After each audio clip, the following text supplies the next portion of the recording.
ಪ್ರಮೋದ್ ಮುತಾಲಿಕ್ ಅವರು ಹುಬ್ಬಳ್ಳಿನಲ್ಲಿ press meet ಮಾಡಿರುವಂತದ್ದು. ಅವತ್ತು ಅವರು ಹೇಳ್ತಾರೆ, ಸಂತೋಷ್ ರಾವ್ ನಿರಪರಾಧಿ, ಸೌಜನ್ಯ ಮೇಲೆ ಅತ್ಯಾಚಾರ ಆಗಿರುವಂತವರು ಯಾರು ಹೊರಗಡೆ ಬರಲೇಬೇಕು, ಸಾಮೂಹಿಕವಾಗಿ ಅತ್ಯಾಚಾರ ಆಗಿರುವಂತವರು. ಸೌಜನ್ಯ ಪ್ರಕರಣ ಇವತ್ತು ಮುಚ್ಚಾಕುವಂತ ಪ್ರಯತ್ನ ನಡೀತಾ ಇದೆ. ಯಾರ್ದು ಒತ್ತಡ, ಯಾರ್ದು ಆಮಿಷ, ಯಾರ್ದು ಏನು ಅಂತ ತನಿಖೆಯ ಮೂಲಕ ಹೊರಗೆ ಬರಬೇಕು. ನಾನು ಹೇಳ್ತೀನಿ, ಒಬ್ಬ ನಿರ್ದೋಷ, ಒಬ್ಬ ಅಮಾಯಕ ಹೇಗೆ ಸಿಗಿಸ್ತಾರೆ, ಈ ನಿರ್ಲಜ್ಜ ಪೊಲೀಸ್ ವ್ಯವಸ್ಥೆ ಹೇಗಿದೆ ಅಂತನ್ನೋದಕ್ಕೆ ನಾನು ಯಮುನಾ ನಾಯ್ಕ್ ಮತ್ತು ಈ ಸೌಜನ್ಯ ಪ್ರಕರಣಗಳನ್ನು ಹೇಳಿದೆ. ಹರಿಕಾಂತ್, ವೆಂಕಟೇಶ್ ಹರಿಕಾಂತ್ 5 ವರ್ಷ ಜೈಲಿನಲ್ಲಿ, ಸಂತೋಷ್ ರಾವ್ 6 ವರ್ಷ ಜೈಲಿನಲ್ಲಿ. ಪೊಲೀಸ್ ಅಧಿಕಾರಿ ಇವರ ನಿರ್ಲಕ್ಷ್ಯ, ದುರ್ಲಕ್ಷ್ಯ, ಆಮಿಷ, ಭ್ರಷ್ಟಾಚಾರದಿಂದ ಇವರಿಬ್ಬರು ಬಲಿಯಾದರು. ಉದಾಹರಣೆ ಹೇಳ್ತಾ ಇದ್ದೀನಿ, ಇನ್ನೂ ಎಷ್ಟು ಜನ ಬಲಿ ಕೊಟ್ಟಿದ್ದಾರೆ ಗೊತ್ತಿಲ್ಲ. ಆದ್ರೆ ಅವರ ಆ 5 ವರ್ಷ 6 ವರ್ಷ ಈ ಪೊಲೀಸ್ ಡಿಪಾರ್ಟ್ಮೆಂಟ್ ಏನ್ ಕೊಡುತ್ತಾ, ವಾಪಸ್ ಕೊಡುತ್ತಾ ಇವರಿಗೆ. ಇಂಥ ಶಗಣಿ ತಿನ್ನುವಂತ ನಿರ್ಲಜ್ಜ ನೀಚ ಈ ಪೊಲೀಸ್ ವ್ಯವಸ್ಥೆಯಲ್ಲಿ ಎಷ್ಟು ಜನರು ಬಲಿ ತುಂಬಿದ್ದಾರೆ. ಇವತ್ತು 40,000 ಹುಡುಗಿಯರ ಕಾಣೆ ಆಗೋದಕ್ಕೆ ಕಾರಣ ಇನ್ಯಾರೂ ಅಲ್ಲ, ಇದೇ ಡಿಪಾರ್ಟ್ಮೆಂಟ್, ಇದೇ ಈ ಸರ್ಕಾರದ ವ್ಯವಸ್ಥೆ. ಸೌಜನ್ಯ ಪ್ರಕರಣ ಇವತ್ತು ಮುಚ್ಚಾಕುವಂತ ಪ್ರಯತ್ನ ನಡೀತಾ ಇದೆ. ಯಾರ್ದು ಒತ್ತಡ, ಯಾರ್ದು ಆಮಿಷ, ಯಾರ್ದು ಏನು ಅಂತ ತನಿಖೆಯ ಮೂಲಕ ಹೊರಗೆ ಬರಬೇಕು. ನಾನು ಹೇಳ್ತೀನಿ, ಈಗ ಅದರಲ್ಲಿ ಸಂಶಯ ಬರಕ್ಕೆ ಕಾರಣಗಳು ಇಷ್ಟು ಬಲವಾಗಿದ್ದಾವೆ, ಇಷ್ಟು ಸ್ಪಷ್ಟವಾಗಿ ಕೋರ್ಟ್ ಹೇಳಿದೆ. ವೈದ್ಯರು ಹೇಳ್ತಾರೆ, ಪೋಸ್ಟ್ ಮಾರ್ಟಮ್ ಒಬ್ಬ ಡಾಕ್ಟರ್ ಹೇಳ್ತಾರೆ, ಇದು ಒಬ್ಬ ವ್ಯಕ್ತಿಯ ಕೃತ್ಯ ಅಲ್ಲ, ಇದು ಸಾಮೂಹಿಕವಾದಂತ ಅತ್ಯಾಚಾರ ಅಂತ ಹೇಳ್ತಾರೆ. ಹಾಗಾದ್ರೆ ಪೊಲೀಸ್ ಡಿಪಾರ್ಟ್ಮೆಂಟ್ ಒಬ್ಬನ್ನ ಮಾತ್ರ ಅರೆಸ್ಟ್ ಮಾಡಿದ್ರು, ಅದು ಕೂಡ ನಿರ್ದೋಷಿ ವ್ಯಕ್ತಿನ ಅರೆಸ್ಟ್ ಮಾಡಿದ್ರು. ಇನ್ನು ಉಳಿದವರು ಯಾರಾಗತ್ತೆ? ಅವ್ರ ಬಗ್ಗೆ ಯಾಕೆ ಮಾತಾಡ್ತಾ ಇಲ್ಲ? ಅವ್ರ ಬಗ್ಗೆ ಯಾಕೆ ತನಿಖೆ ಮಾಡಿಲ್ಲ? ಅವ್ರ ಬಗ್ಗೆ ಯಾಕೆ ವರದಿ ಕೊಡ್ತಾ ಇಲ್ಲ? ಸೊ ಇದು ಬಲವಾದಂತಹ ಈ ಪ್ರಕ್ರಿಯೆ. ಇನ್ನ ಸೌಜನ್ಯ ಬೆಳಗ್ಗೆ ಕಾಲೇಜ್ ಹೋಗಬೇಕಾದ್ರೆ ಉಪವಾಸ ಹೋಗಿದಳು. ಯಾಕೆ ಅಂತಂದ್ರೆ, ಹೊಸ ಅಕ್ಕಿ ಊಟ ಮಾಡೋದಿದೆ. ಹಬ್ಬದ ವಾತಾವರಣದ ಹಿನ್ನೆಲೆಯಲ್ಲಿ ಹೊಸ ಅಕ್ಕಿ ಬಂತಂದ್ರೆ ಮೊದಲನೇ ದಿನ ಹಬ್ಬದ ಇದರ ಪ್ರಕಾರ ಮಾಡ್ತಾರೆ. ಹಾಗಾಗಿ ನಾನು ಹೊಸ ಅಕ್ಕಿ ಊಟ ಮಾಡ್ತೀನಿ, ಏನು ತಿನ್ನೋದಿಲ್ಲ ಅಂತ ಹೇಳಿ ಹಾಗೆ ಉಪವಾಸನೆ ಅವಳು ಕಾಲೇಜ್ ಹೋಗಿರ್ತಾಳೆ. ಅಲ್ಲಿ 2 ದಿನದ ನಂತರ ಸಿಕ್ಕಂತ ಆ ಹೆಣದ ಹೊಟ್ಟೆ ಒಳಗಡೆಗೆ ಅಜೀರ್ಣ ಆಹಾರ ಇರುತ್ತೆ ಅಂತನ್ನುವಂತ ಡಾಕ್ಟರ್ ವರದಿ ಇದೆ. ಅದನ್ನು ತನಿಖೆ ಮಾಡಿಲ್ಲ. ಅದನ್ನ ಅಜೀರ್ಣ ಆಹಾರ ಅಂತಂದ್ರೆ ಏನು ಅವ್ರಿಗೆ ವಿಷ ಹಾಕಿದಾರೋ ಅಥವಾ ಯಾರು ಹಾಕಿದ್ರು, ಯಾರು ತಿನ್ಸಿದ್ರು ಅನ್ನೋದು ತನಿಖೆ ಮಾಡೇ ಇಲ್ಲ. FSIR ಕಳಿಸೇ ಇಲ್ಲ. ಅದನ್ನು ಇಡೀ FIR ನಲ್ಲಿ ವರದಿಯಲ್ಲಿ ಇಲ್ಲೇ ಇಲ್ಲ. ಡಾಕ್ಟರ್ ಹೇಳ್ತಾರೆ ಅಜೀರ್ಣ ಆಹಾರ ಇತ್ತು ಅಂತ ಹೇಳಿ. ಇನ್ನು ಹೆಣ ಸಿಕ್ಕಿದ್ದು ಹೇಗೆ ಅಂತಂದ್ರೆ, ಮಳೆಯಲ್ಲಿ, ವಿಪರೀತ ಧಾರಾಕಾರ ಮಳೆಯಲ್ಲಿ ಅತ್ಯಂತ ಕ್ರೂರವಾಗಿ ಕೊಂದು ಹಾಕಿದಂತ ಆ ಶವ ಸಿಗುತ್ತೆ. ಅಲ್ಲಿ ಮನೆಗೆ ಪುಸ್ತಕಗಳನ್ನ ತಲುಪಿಸ್ತಾರೆ. ಆ ಪುಸ್ತಕ ಒದ್ದೆ ಆಗಿಲ್ಲ, ಒಂದೇ ಒಂದು ಪುಸ್ತಕದ ಹಾಳೆ ಒದ್ದೆ ಆಗಿಲ್ಲ, ನೀರೊಳ ಬಿದ್ದಿಲ್ಲ, ಏನೂ ಆಗಿಲ್ಲ. ಆ ಬ್ಯಾಗ್ ಅನ್ನ, ಆ ಪುಸ್ತಕಗಳನ್ನ ಮನೆಗೆ ತಲುಪಿಸ್ತಾರೆ. ಇದು ಹೇಗೆ ಸಾಧ್ಯ? ಒಳ ಉಡುಪು ಮತ್ತು ಒಂದು ಚಪ್ಪಲಿ ಕಾಣೆ ಆಗಿದೆ. ಒಳ ಉಡುಪು ಇಲ್ಲ, ಚಪ್ಪಲಿ ಇಲ್ಲ, ಒಂದು ಚಪ್ಪಲಿ ಇಲ್ಲ. ಸೊ ಇದು ಹೇಗೆ ತನಿಖೆ ಒಳಗಿಂದ ಇಲ್ಲೇ ಇಲ್ಲ. ಇನ್ನು ಅವರ ಮನೆ ಒಳಗಡೆ ಹೋಗಿ ಒಳ ಉಡುಪನ್ನು ತಗೊಂಡು ಹೋಗಿದ್ದಾರೆ. ಅದನ್ನ ಅಲ್ಲಿ ಮೆನ್ಷನ್ ಮಾಡಿದರೋ ಏನು ಗೊತ್ತಿಲ್ಲ. ಮನೆಗೆ ಹೋಗಿ ತಗೊಂಡು ಹೋಗಿದ್ದಾರೆ. ಅದು ಕೂಡ ಒತ್ತಾಯ ಮಾಡಿ, ಫೋರ್ಸ್ ಮಾಡಿ, ಹೆದರಿಸಿ ಬೆದರಿಸಿ ಅಲ್ಲಿ ಮನೆ ಒಳಗಡೆಯಿಂದ ತಗೊಂಡು ಹೋಗಿದ್ದಾರೆ. ಇನ್ನು ಒಟ್ಟು 18 ವಸ್ತುಗಳ ಸಿಕ್ಕಾಕೊಂಡಿದ್ದಾರೆ. FSILಗೆ ಕಳಿಸಬೇಕಾಗಿದ್ದ 18 ವಸ್ತುಗಳಲ್ಲಿ 5 ಮಾತ್ರ ಹೋಗಿದೆ, 5 ಮಾತ್ರ ತನಿಖೆದ್ದು ಬಂದಿದೆ. ಇನ್ನು 13 ನಾಶ ಮಾಡಿ, ಅಂದ್ರೆ ಅದಕ್ಕೆ ಯಾವುದೇ ರೀತಿ FSIL ರಿಪೋರ್ಟ್ ಸಿಗದೇ ಇರೋ ಹಾಗೆ ಲೇಟ್ ಮಾಡಿ ಕಳಿಸಿದ್ದಾರೆ. ಬೂಸ್ಟ್ ಬಂದಿದೆ ಅಂತ ಹೇಳ್ತಾರೆ. ಇದ್ಯಾಕೆ ಈ 13 ಯಾಕೆ ಲೇಟ್ ಮಾಡಿದ್ರೆ 5 ಮಾತ್ರ ಯಾಕೆ ಕಳಿಸಿದ್ರು? ಸೊ ಈ ರೀತಿ ಅನೇಕ ಸಂಶಯಗಳು ಈ ಸೌಜನ್ಯ ಪ್ರಕರಣದಲ್ಲಿ ಇದೆ. ಇದು ಹಳೆಯ ವಿಡಿಯೋ ಅಲ್ಲ. ಸಂತೋಷ್ ರಾವ್ ನಿರಪರಾಧಿ ಅಂತೇಳಿ CBI ಕೋರ್ಟ್ ತೀರ್ಪು ಕೊಟ್ಟ ನಂತರ ಪ್ರಮೋದ್ ಮುತಾಲಿಕ್ ಅವರು ಹುಬ್ಬಳ್ಳಿನಲ್ಲಿ ಪ್ರೆಸ್ ಮೀಟ್ ಮಾಡಿರುವಂಥದ್ದು. ಅವತ್ತು ಅವರು ಹೇಳ್ತಾರೆ, ಸಂತೋಷ್ ರಾವ್ ನಿರಪರಾಧಿ, 6 ವರ್ಷಗಳ ಕಾಲ ಅವರನ್ನು ಜೈಲಲ್ಲಿ ಇಟ್ಟಿದ್ರು. ಸೌಜನ್ಯ ಮೇಲೆ ಅತ್ಯಾಚಾರ ಆಗಿರುವಂಥವರು ಯಾರು ಹೊರಗಡೆ ಬರಲೇಬೇಕು. ಸಾಮೂಹಿಕವಾಗಿ ಅತ್ಯಾಚಾರ ಆಗಿರುವಂಥವರು ಸಂತೋಷ್ ರಾವನ್ನ ನಿರಪರಾಧಿಯನ್ನ ಜೈಲಿನಲ್ಲಿ ಇಟ್ಟಿದ್ದು ತಪ್ಪು. ಸಾಮೂಹಿಕವಾಗಿ ಅತ್ಯಾಚಾರ ಮಾಡಿದವರು ಯಾರು? ಸೌಜನ್ಯ ಖಾಲಿ ಹೊಟ್ಟೆನಲ್ಲಿ ಸ್ಕೂಲ್ಗೆ ಹೋಗಿರುವಂಥದ್ದು, ಹೊಟ್ಟೆಲಿದ್ದಂತಹ ಆಹಾರ ಹೇಗೆ ಬಂತು, ಎಲ್ಲದರ ಬಗ್ಗೆ ತನಿಖೆ ಆಗಬೇಕು ಅಂತೇಳಿ ಇದೇ ಪ್ರಮೋದ್ ಮುತಾಲಿಕ್ ಅವರು ಹುಬ್ಬಳ್ಳಿನಲ್ಲಿ ಪ್ರೆಸ್ ಮೀಟ್ ಮಾಡಿರುವಂಥದ್ದು. ಹೀಗ್ಯಾಕೆ ಮೌನವಾಗಿದ್ದಾರೆ? ಒಬ್ಬ ಸಂತೋಷ್ ರಾವ್ಗೆ ಅನ್ಯಾಯ ಆಗಿದೆ ಅಂತ ಹೇಳಿದಂಥವರು, ಸೌಜನ್ಯಗೆ ಅನ್ಯಾಯ ಆಗಿದೆ ಅಂತ ಹೇಳಿದಂಥವರು ಹೀಗ್ಯಾಕೆ ಮೌನವಾಗಿದ್ದಾರೆ? ಅವರಿಬ್ಬರು ಹಿಂದೂಗಳಲ್ವಾ?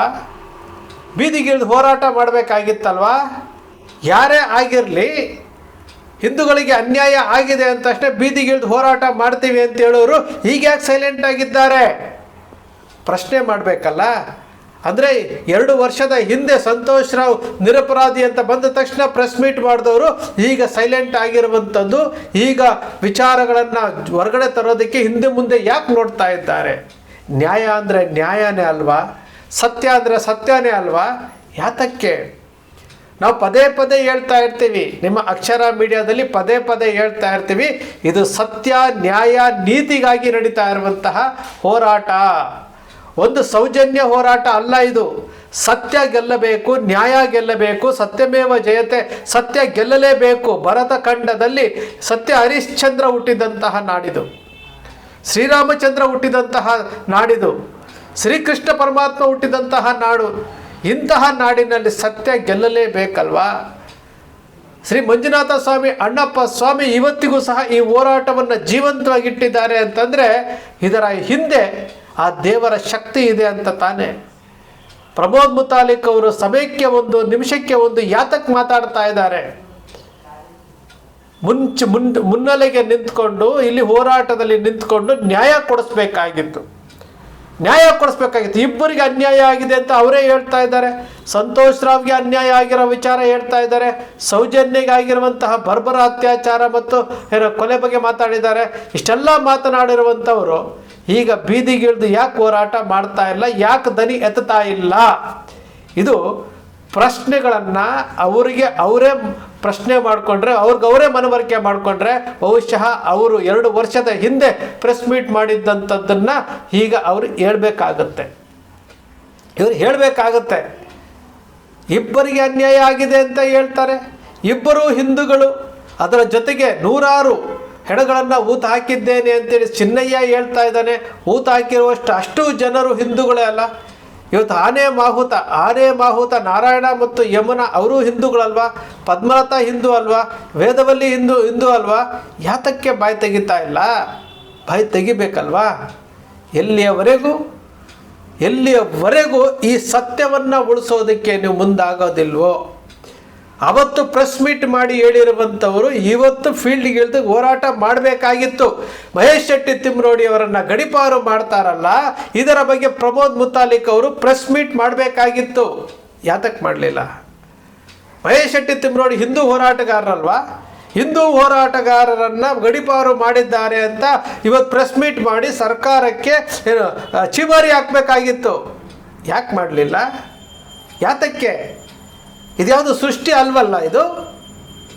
ಇವತ್ತು ಕರಾವಳಿಯ ಭಾಗದಲ್ಲಿ ಕೇಸರಿಯನ್ನು ತೊಟ್ಕೊಂಡು ನಾವು ಹಿಂದುತ್ವವಾದಿಗಳು ಜೈ ಶ್ರೀರಾಮ್ ಅಂತ ಹೇಳ್ತೀರಲ್ಲ, ಇಲ್ಲಿ ಮಹೇಶ್ ಶೆಟ್ಟಿ ತಿಮ್ರೋಡಿ ಅವ್ರನ್ನ ಗಡೀಪಾರು ಮಾಡಿದ್ರಲ್ಲ, ಒಬ್ಬ ಹಿಂದೂ ಹೋರಾಟಗಾರ ಅಲ್ವಾ ಅವರು? ಒಬ್ಬ ಹಿಂದೂ ಹೆಣ್ಣು ಮಕ್ಕಳಿಗೋಸ್ಕರವಾಗಿ ಹೋರಾಟ ಮಾಡ್ತಾ ಇರೋರು ಅಲ್ವಾ ಅವರು? ಯಾತಕ್ಕೋಸ್ಕರ ಪ್ರಶ್ನೆ ಮಾಡ್ತಾ ಇಲ್ರಿ? ಸರ್ಕಾರಕ್ಕೆ ಪ್ರಶ್ನೆ ಮಾಡಬೇಕಲ್ಲ ನೀವು ಹಿಂದೂಗೂ ಹೋರಾಟಗಾರರು ಅಂದ್ಕೊಂಡು ಹಿಂದೂಗಳ ಮೇಲೇ ಹಾಗೆ ಸಾಧಿಸ್ತೀರಿ. ಹಿಂದೂ ಹೆಣ್ಣು ಮಕ್ಕಳಿಗೆ ನ್ಯಾಯ ಕೊಡಿಸೋದಕ್ಕೆ ಹಿಂದೆ ಮುಂದೆ ನೋಡ್ತೀರಿ. ಈ ರೀತಿಯಾದಂತಹ ದ್ವಂದ್ವ ನಿಲುವುಗಳು, ಡಬಲ್ ಗೇಮುಗಳು ಯಾತಕ್ಕೆ? ಇಡೀ ದೇಶ ಇವತ್ತು ಸೌಜನ್ಯ ನ್ಯಾಯಕ್ಕೋಸ್ಕರವಾಗಿ ಕೇಳ್ತಾ ಇದೆ. ನೀವು ಕರಾವಳಿಯ ಭಾಗದಲ್ಲಿ ನೀವು ಕೇಸರಿಯನ್ನು ತೊಟ್ಕೊಂಡು ನಾವು ಹಿಂದುತ್ವವಾದಿಗಳು ಅಂದ್ಕೊಂಡು ಆ ಹೆಣ್ಣು ಮಗಳಿಗೆ ನ್ಯಾಯ ಕೊಡಿಸೋದಕ್ಕೆ ತಯಾರಿಲ್ಲ. ಹೋರಾಟಗಾರರನ್ನು ಗುರಿಯಾಗಿಸ್ಕೊಂಡು ಅವರನ್ನೇ ವಿಲನ್ಗಳಾಗಿ ಮಾಡ್ತಾ ಇದ್ದೀರಿ. ಚೆನ್ನಯ್ಯ ಊತ ಹಾಕಿರುವುದರಲ್ಲಿ 3 ಅಸ್ಥಿಪಂಜರಗಳು ಸಿಕ್ಕಿಲ್ವಾ? SIT ಅವರು ಕೋರ್ಟ್ಗೆ ಕೊಟ್ಟಿಲ್ವಾ? ವರದಿ ಕೊಟ್ಟಿಲ್ವಾ? ಇಲ್ಲಿ ಬಂಗ್ಲೆಗೂಡದಲ್ಲಿ ಮೂಳೆಗಳು ಸಿಕ್ಕಿಲ್ವಾ? ಇವತ್ತು ನಿನ್ನೆ ಕೋರ್ಟ್ನಲ್ಲಿ ಆಗಿದೆಯಲ್ಲ, 74 ನೀವು ಊತ ಹಾಕಿದ್ದೀರಿ, ನೀವು ದಫನ್ ಮಾಡಿದ್ದೀರಿ, ಎಲ್ಲದಕ್ಕೂ ವರದಿ ಕೊಡಿ ಅಂತ ಕೇಳಿಲ್ವಾ? ಕೋರ್ಟ್ನಲ್ಲಿ ನಿನ್ನೆ ವಿಚಾರಣೆ ನಡೆದಿಲ್ವಾ? ಇವೆಲ್ಲವೂ ಸತ್ಯ ತಾನೇ? ಇವೆಲ್ಲವೂ ಸತ್ಯ ಅಂದಮೇಲೆ ಸತ್ಯ ಹೊರಗಡೆ ಬರಬೇಕಲ್ಲ. ಯಾಕೆ ಆಗ್ರಹಿಸ್ತಾ ಇಲ್ಲ? ಯಾಕೆ ಒತ್ತಾಯ ಮಾಡ್ತಾ ಇಲ್ಲ? ಇವರೆಲ್ಲರೂ ಸಹ ಹಿಂದೂಗಳೇ ರೀ. ಅಲ್ಲಿ ಸತ್ತಿರುವಂತಹ 74 ಜನ ಏನು UDR ಆಗಿದೆಯವಲ್ಲ, ಅವರೆಲ್ಲ ಹಿಂದೂಗಳೇ ತಾನೇ. ಸತ್ಯ, ನ್ಯಾಯ, ನೀತಿ ನಮ್ಮ ಉಸಿರು ಅಂತ ಹೇಳ್ಕೊಳ್ಳುವಂತಹವರು ನೀವುಗಳು ಈ ರೀತಿ ಡಬಲ್ ಗೇಮ್ ಮಾಡ್ತಾ ಇದ್ರೆ ಮತ್ತಾರು ಉಳಿಸ್ತಾರ್ರಿ? ಯಾರು ಉಳಿಸೋದಕ್ಕೆ ಬರಲ್ಲ. ಮುಸಲ್ಮಾನರನ್ನು ಬೈದರೆ, ಮುಸಲ್ಮಾನರನ್ನು ಟಾರ್ಗೆಟ್ ಮಾಡಿದ್ರೆ ಮಾತ್ರ ನಾವು ಹಿಂದೂಗಳು ಹಿಂದುತ್ವ ಉಳಿಯುತ್ತೆ ಅಂತ ನೀವು ತಿಳ್ಕೊಂಡಿದ್ದೀರಲ್ಲ, ಅದಕ್ಕಿಂತಹ ಮೂರ್ಖತನ ಮತ್ತೊಂದಿಲ್ಲ. ಆ ಧರ್ಮದಲ್ಲಿ ಏನಾದರೂ ಸಮಸ್ಯೆ ಆಯಿತು ಅಂತಂದರೆ ಅವರೆಲ್ಲರೂ ಒಗ್ಗಟ್ಟಾಗಿ ನ್ಯಾಯ ಕೊಡಿಸ್ತಾರೆ. ನೀವೇನು ಮಾಡ್ತಾ ಇದ್ದೀರಿ?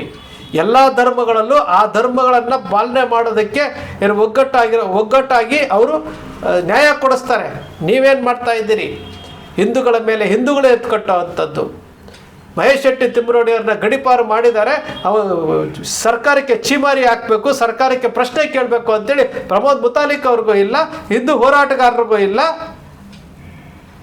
ಹಿಂದೂಗಳನ್ನು ರಕ್ಷಣೆ ಮಾಡ್ತೀನಿ ಅಂತ ಮಾಡ್ತಾ ಇರೋದಾದ್ರೆ ಏನು? ನೀವು ಪ್ರಶ್ನೆ ಮಾಡಬೇಕಲ್ಲ, ನಿಮ್ಮನ್ನು ಪ್ರಶ್ನೆ ಮಾಡಬೇಕಲ್ಲ. ನಾನು ಒಬ್ಬ ಹಿಂದೂ ಆಗಿ ಪ್ರಶ್ನೆ ಮಾಡಬೇಕಲ್ಲ. ಯಾತಕ್ಕೆ ಈ ರೀತಿ ಡಬಲ್ ಗೇಮ್ ಮಾಡ್ತಾ ಇದ್ದೀರಿ ಅಂತ ಪ್ರಶ್ನೆ ಮಾಡಬೇಕಲ್ಲ. ಒಂದು ಸಾರಿ ಯೋಚನೆ ಮಾಡಿ, ನೀವು ಮಾಡ್ತಾ ಇರುವಂಥದ್ದು ಎಷ್ಟು ಆತ್ಮದ್ರೋಹ ಅಂತೇಳಿ ನಿಮಗೆ ಅರ್ಥ ಆಗುತ್ತೆ. ಆವತ್ತು ಪ್ರಮೋದ್ ಮುತಾಲಿಕ್ ಅವರಿಗೆ ಸಂತೋಷ್ ರಾವ್ ನಿರಪರಾಧಿ, ಒಬ್ಬ ಹಿಂದೂ ಅಂತ ಕಾಣ್ತು. ಸೌಜನ್ಯ ಒಬ್ಬ ಹಿಂದೂಗೆ ಅನ್ಯಾಯ ಆಗಿದೆ ಅಂತ ಕಾಣ್ತು. ಇವತ್ತಾಕೆ ಕಾಣ್ತಾ ಇಲ್ಲ? ಇವತ್ತು ಕಾಣಬೇಕಾಗಿತ್ತಲ್ವಾ? ಸತ್ಯ ಇಲ್ಲೇ ಇದೆ. ನ್ಯಾಯ ಬೇಕಾಗಿರುವಂಥದ್ದು ಇದು. ಒಂದು ಐತಿಹಾಸಿಕವಾದಂತಹ ನ್ಯಾಯ ಹೊರಗಡೆ ಬಂದರೆ ಜನರಿಗೆ ಗೊತ್ತಾಗುತ್ತೆ. ಇನ್ನು ಭರತಖಂಡದಲ್ಲಿ, ಇಂದು ಭಾರತದಲ್ಲಿ ಇನ್ನು ಸತ್ಯಕ್ಕೆ ಜಯ ಸಿಗುತ್ತೆ ಅಂತೇಳಿ ಜನರಿಗೆ ಗೊತ್ತಾಗುತ್ತೆ. ಇಲ್ಲದೆ ಹೋದರೆ ಸತ್ಯವನ್ನು ನಾವು ಸಾಯಿಸ್ದಂಗಾಗುತ್ತೆ. ಸ್ನೇಹಿತರೆ, ನಿಮ್ಮ ಅಕ್ಷರ ಮೀಡಿಯಾ ಸೃಷ್ಟಿ ಮಾಡೋದಿಲ್ಲ, ಕಲ್ಪನೆ ಮಾಡೋದಿಲ್ಲ, ವಾಸ್ತವದ ವಿಚಾರವನ್ನು ವಿಶ್ಲೇಷಣೆ ಮಾಡುತ್ತೆ. ನಿಮ್ಮ ಅಕ್ಷರ ಮೀಡಿಯಾದ ವಿಶ್ಲೇಷಣೆ ನಿಮ್ಗೆ ಇಷ್ಟ ಆಯಿತು ಅಂದರೆ ಸಬ್ಸ್ಕ್ರೈಬ್ ಆಗಲಿಲ್ಲ ಅಂದರೆ ಸಬ್ಸ್ಕ್ರೈಬ್ ಮಾಡ್ಕೊಳ್ಳಿ. ಪಕ್ಕದಲ್ಲಿ ಕಾಣುವಂಥ ಬೆಲ್ ಐಕಾನ್ ಪ್ರೆಸ್ ಮಾಡಿ, ಶೇರ್ ಮಾಡಿ, ಪ್ರೋತ್ಸಾಹ ನೀಡಿ.